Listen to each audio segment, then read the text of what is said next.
कि अगर new NCERT के ऊपर ही बेस्ड करना था तो पी ब्लॉक क्यों पूछा जा रहा है जो न्यू एनसीईआरटी में है ही नहीं। और इस तरीके का सिलेबस पहली बार ही मुझे लगता है हिस्ट्री में कभी आया होगा। गलत और साथ में अजीब, एनसीईआरटी से बाहर का पूछने की बात कर रहे हैं। डाइजेशन एंड एब्जॉर्प्शन चैप्टर का हटना ये एक बहुत बड़ी बात थी। बड़े हटा क्यों? हेलो एवरीवन, कैसे हो सारे?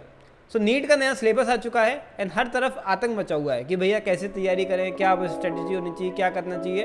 मैं यहाँ पर कुछ बहुत इंपॉर्टेंट तुम सब लोगों के लिए बात करने के लिए आया हूँ। बहुत सारे लोगों की तुमने वीडियो देखी होगी यार कि मतलब ये कर लो, ये अब स्ट्रेटेजी अपनाओ, ये करना चाहिए, वो करना चाहिए।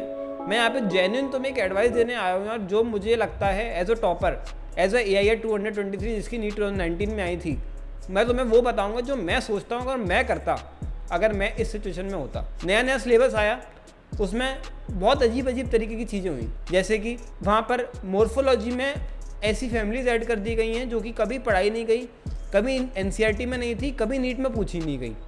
साथ ही में वहाँ पर इंसेक्ट के बाद फ्रॉग लिखा हुआ है, अगर तुमने ध्यान से देखा हो, मतलब वो खुद कंफ्यूज थे। अगर उनको इंसेक्ट लिख रहे थे तो उनको कॉकरोच लिखना चाहिए था वहाँ पर उन्होंने फ्रॉग लिखा है। इसका मतलब वो सिलेबस में यार गड़बड़ है। साथ में प्रैक्टिकल एस्पेक्ट जोड़ दिए हैं हर एक सब्जेक्ट में, जो कि कभी पूछे नहीं गए नीट में। और इस तरीके का सिलेबस पहली बार ही मुझे लगता है हिस्ट्री में कभी आया होगा। गलत और साथ में अजीब, NCERT से बाहर का पूछने की बात कर रहे हैं और साथ ही साथ में NCERT के जो टॉपिक्स थे उनको हटाने की बात चल रही है। तो थोड़ा सा सस्पिशन है यार यहाँ पर। मैं तुम्हें एक बात बताता हूँ सिंपल सी। हुआ क्या है? हुआ है रेशनलाइजेशन ऑफ कंटेंट। रेशनलाइजेशन का मतलब होता है कि कोई भी रिपीटेड पार्ट्स जो हैं उनको कम करने की कोशिश करी गई है। जैसे कि डाइजेशन एंड एब्जॉर्प्शन चैप्टर का हटना, ये एक बहुत बड़ी बात थी। बड़े हटा क्यों?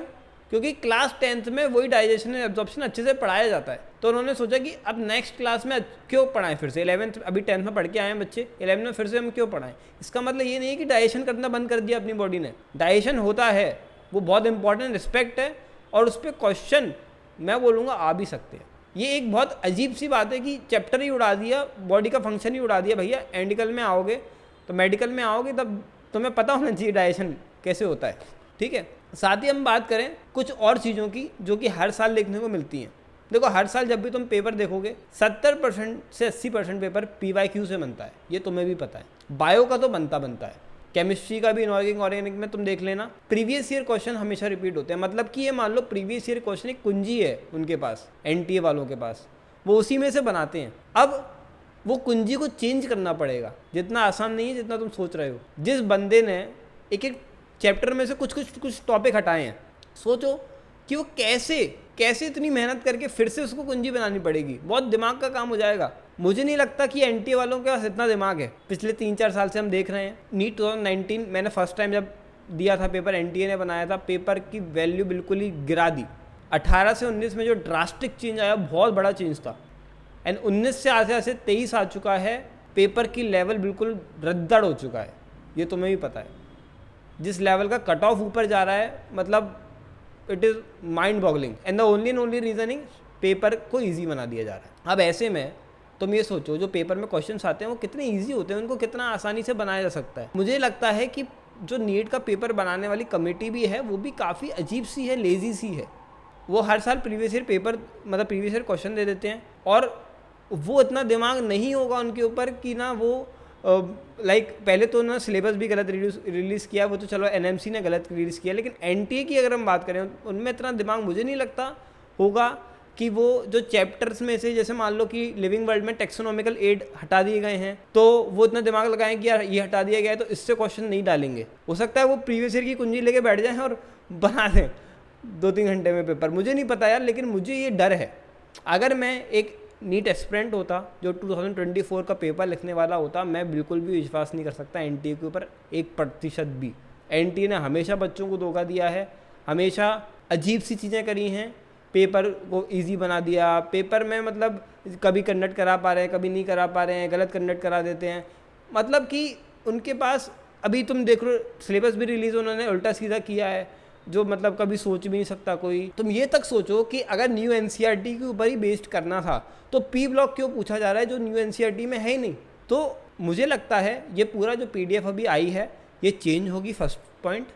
दूसरा पॉइंट मुझे ये लगता है जो मैंने अपने सारे बच्चों को जो भी मेरे से जुड़े हैं मैं सजेस्ट करता हूँ यार, और दिल से सजेस्ट करता हूँ। मैं एज अ स्टूडेंट होता वहाँ पर, अगर 24 का पेपर दे रहा होता तो मैं क्या करता, मैं सबसे पहले तो जो छोटे छोटे टॉपिक्स हर एक थोड़े थोड़े चैप्टर से हटाए गए, जैसे कि बर्नलाइजेशन वगैरह हटा दिया गया, फोटोपीरियडिज्म हटा दिया गया, दैट एक्सोनॉमिकल एड्स हटा दिए गए, इन सबको अभी भी पढ़ता, 100% पढ़ता। और भले ही जो टॉपिक्स हटा दिए गए इनको थोड़ा कम पढ़ता, लेकिन पढ़ता जरूर। 1-2 बार चैप्टर की रीडिंग लगाने में कोई बुराई नहीं है, टाइम होता है यार, इतना ऐसा कुछ नहीं है। आज से पिछले वाले बैच सब ने उतना सिलेबस पढ़ा है, तो तुम्हारे को तो मतलब कम हुआ है सिलेबस, बढ़ा होता तो एक बात होती, ठीक है।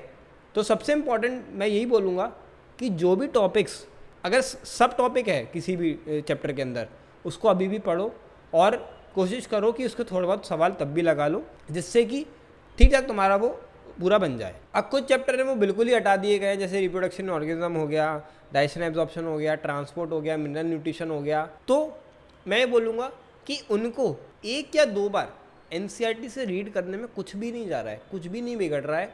इनफैक्ट मैंने अगेन बोला, रेशनलाइजेशन ऑफ कंटेंट किया गया है, मतलब कि कोई चीज़ अगर रिपीट हुई है किसी चैप्टर में तो उसे हटाया गया है, ठीक है।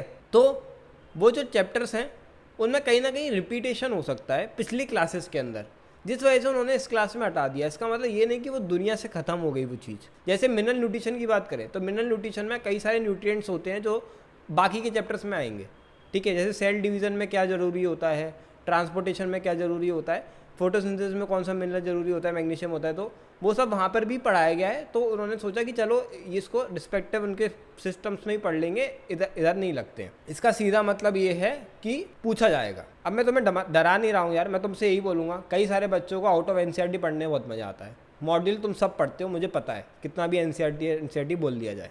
तो जब तुम्हें आउट ऑफ एनसीईआरटी पढ़ना है तो ओल्ड एनसीईआरटी का ही आउट ऑफ एनसीईआरटी पढ़ लो यार, उसके आगे कुछ मत पढ़ना, ठीक है। अब तुम्हारी एनसीईआरटी तुम्हारी मॉड्यूल हो गई, तुम्हारी वो किताब हो गई जिसमें एक्स्ट्रा दिया है एनसीईआरटी से, ठीक है।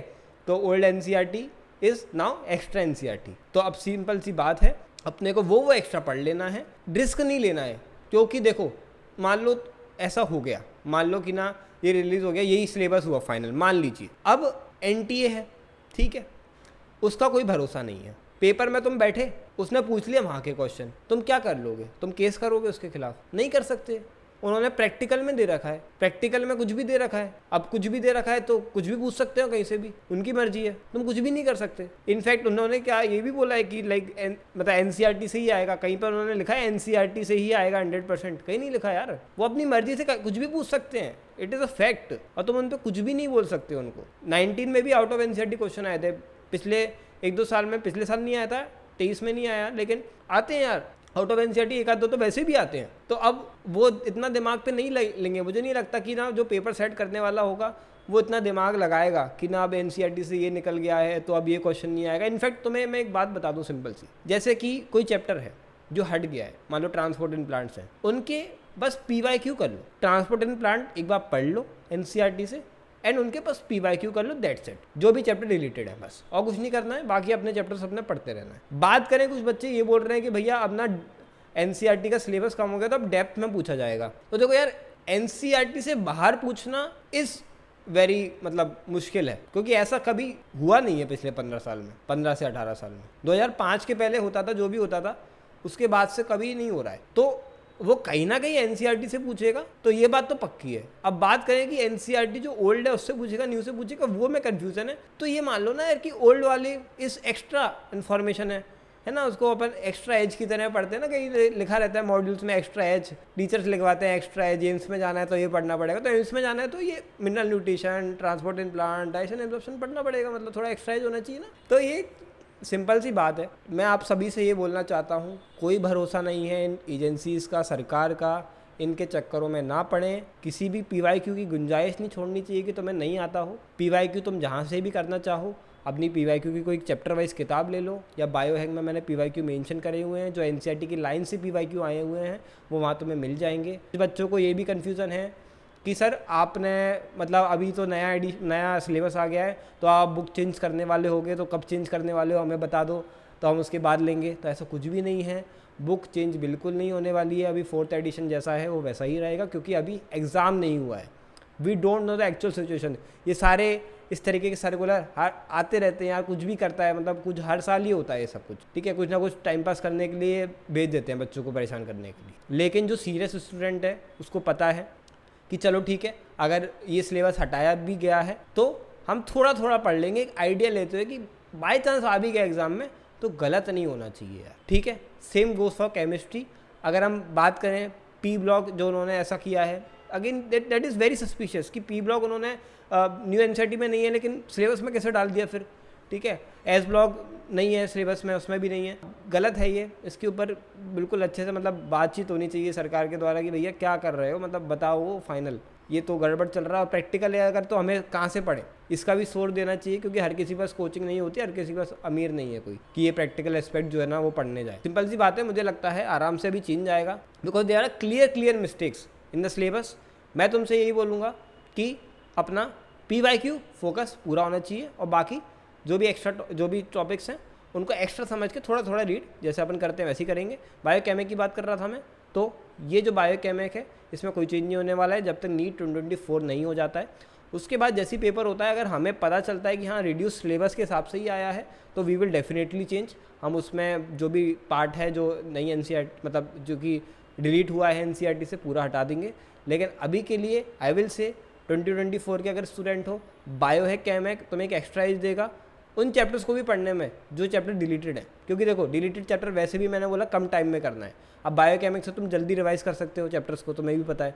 तो तुम जो डिलीटेड चैप्टर्स हैं उनको एक दो बार NCERT से पढ़ने के बाद सिंपली बायो से बस रिवाइज कर लिया करना, ठीक है। तो तुम्हारा थोड़ा थोड़ा बनता रहेगा। तो दैट सेट यार, मैं यही बता रहा हूँ कि ये टॉपर तो यही सोच रहा है यहाँ पर, इस पॉइंट पे जितने भी टॉपर्स हैं वो सब यही सोच रहे होंगे। एंड बहुत सारे लोगों की तुम्हें यहाँ पे वीडियो मिल जाएगी यूट्यूब पे, ठीक है, 1 साल ड्रॉप, 2 साल ड्रॉप, 3 साल drop, that are all okay, मैं सबकी रिस्पेक्ट करता हूँ, बट मैं अपना पॉइंट ऑफ व्यू बता रहा हूँ, यही है, ठीक है। यही चीज़ फॉलो करो। अभी कुछ भी स्थिर नहीं है, कुछ भी पक्का नहीं है, ये PDF भी गलत हो सकती है, कुछ भी हो सकता है, इसलिए अपने दिमाग पे टेंशन मत लो, जैसे तैयारी करते थे वैसे तैयारी करते रहो। आखिर में the all thing which will matter is तुम कितनी अच्छे से पढ़ाई कर रहे थे। टाइम वेस्ट करना बंद कर दो, ठीक है, रील्स स्क्रॉल करना बंद कर दो, लेट्स डू इट। अभी जाओ पढ़ने, टाइम वेस्ट नहीं करना इस वीडियो के बाद। चलो मिलते हैं नेक्स्ट वीडियो में, ऑल द बेस्ट, लगे रहो।